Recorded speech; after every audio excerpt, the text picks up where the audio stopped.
Okay. So ఇప్పుడు పవన్ కళ్యాణ్ గారు చెప్పేది 2007లోనే వైఎస్ రాజశేఖర రెడ్డి గారు చేశారు.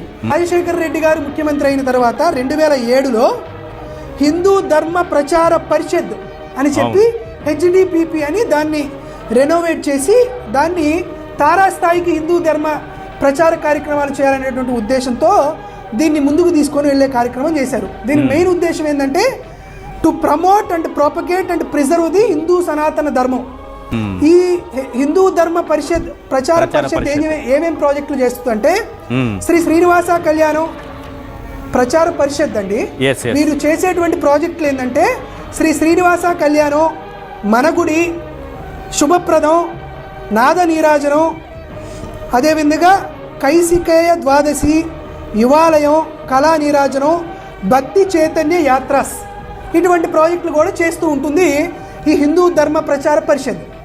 దీనికి చాలామంది గొప్ప గొప్ప మహానుభావులు దీంట్లో ప్రాతినిధ్యం వహించారండి.